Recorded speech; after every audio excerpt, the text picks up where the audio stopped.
today's lesson, you need a white piece of paper, something to trace, a flat object is preferred, and something to color with. You can use crayons, markers, oil pastels, colored pencils, watercolor, anything that you could add color to your art with. One of our last projects we did was the silhouette art of Kara Walker.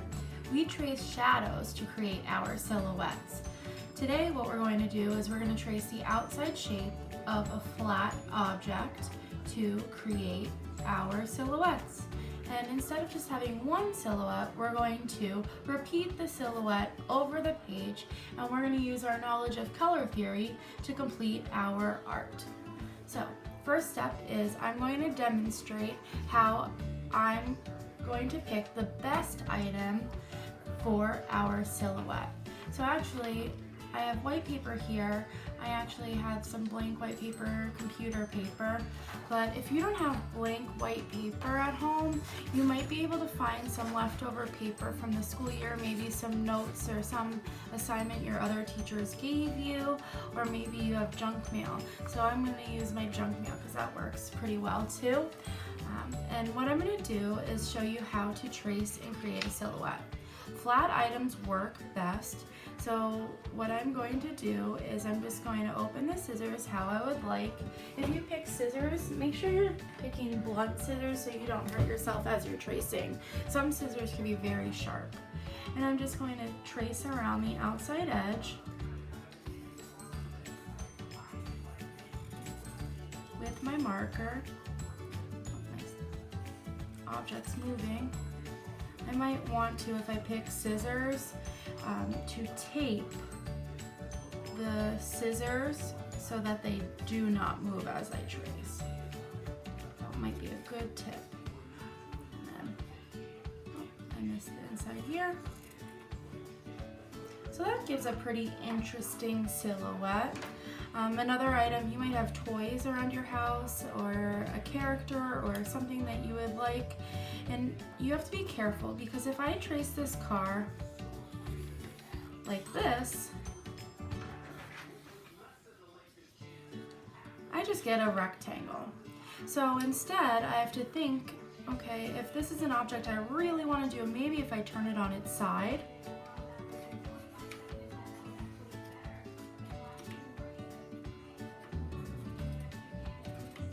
trace.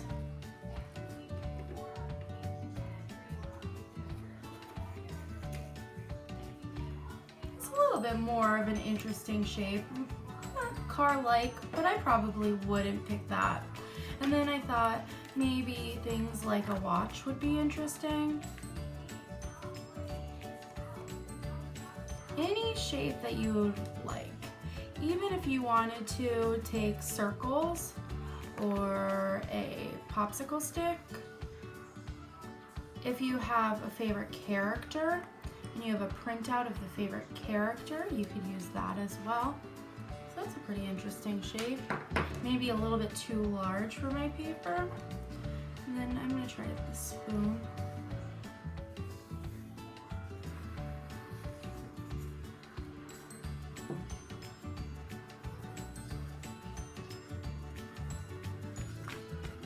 Pretty cool.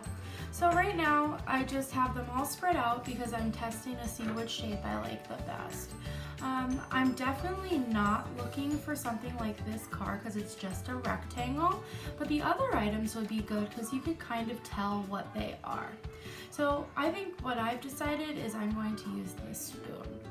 So what I need to do is take my new piece of paper. Oh, got a little bit of mess on there.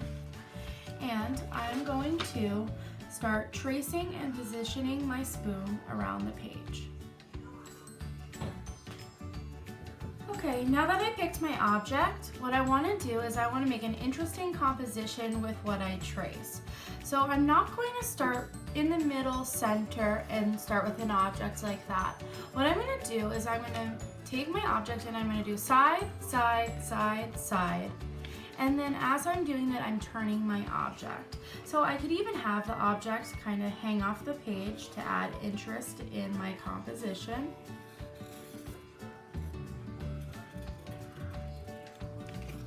then I'm going to do this side. I turned it up. And again, it's kind of hanging off. That's okay. Trying to keep it steady.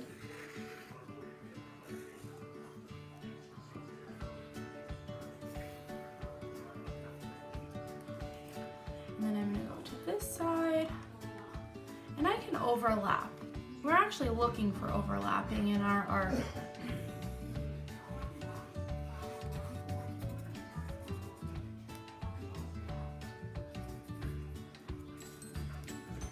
And then the last side. And I want to just make sure I'm turning this, slanting it. I could even turn it over.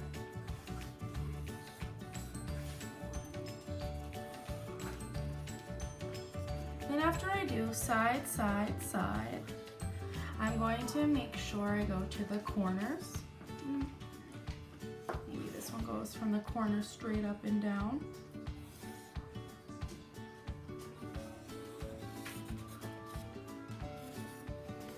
And then another corner.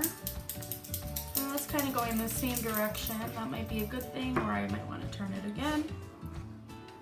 As I'm tracing my object, I'm making sure that I'm looking at the objects around, so I'm changing the directionality, that they're not exactly the same. We already have similarities in what the object actually is. We want variety in where they are placed and traced on the page. Okay, and then last corner. And the reason I'm doing side, side, side, corner, corner, corner is just so I ensure that I am filling the space so that it doesn't look like one part is empty.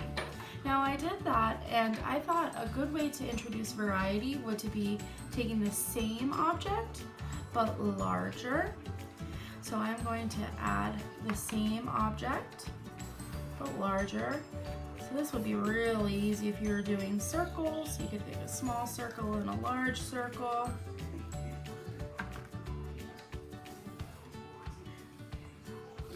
Pretty big. I don't think I'm going to add so many of these. That's kind of the same direction. I'm going to change it to go this way and turned.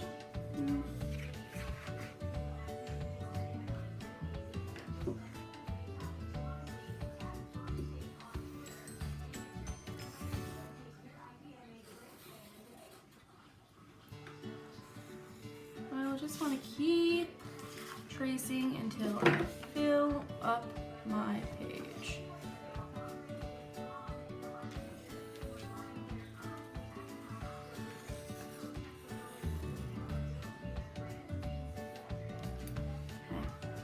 So now that I filled my page, I'm going to pick a color scheme. We've learned about the color wheel during the school year, and I'm going to show it to you now.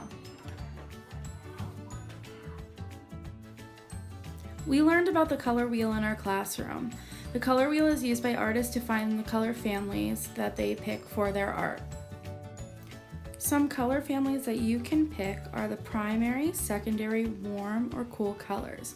We've already used complementary colors. You could also pick those. Okay, so the color scheme that I chose were the secondary colors. And I happen to have different shades of colors, so what I can do is put them in these different shapes all over the page.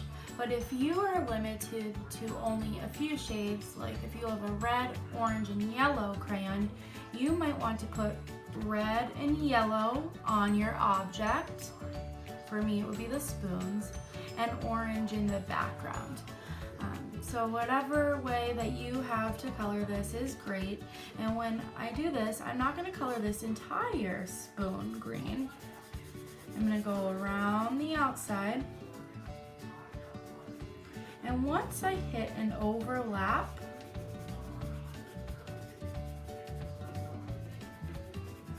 I'm going to switch colors.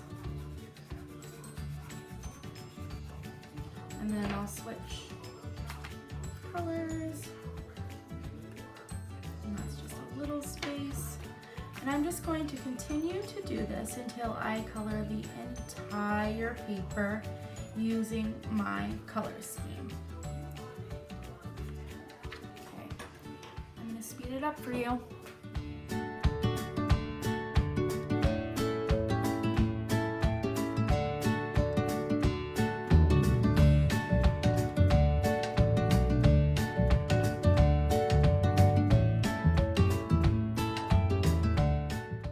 Don't forget, I want to see what you make. Submit it to our Padlet. Thanks for watching.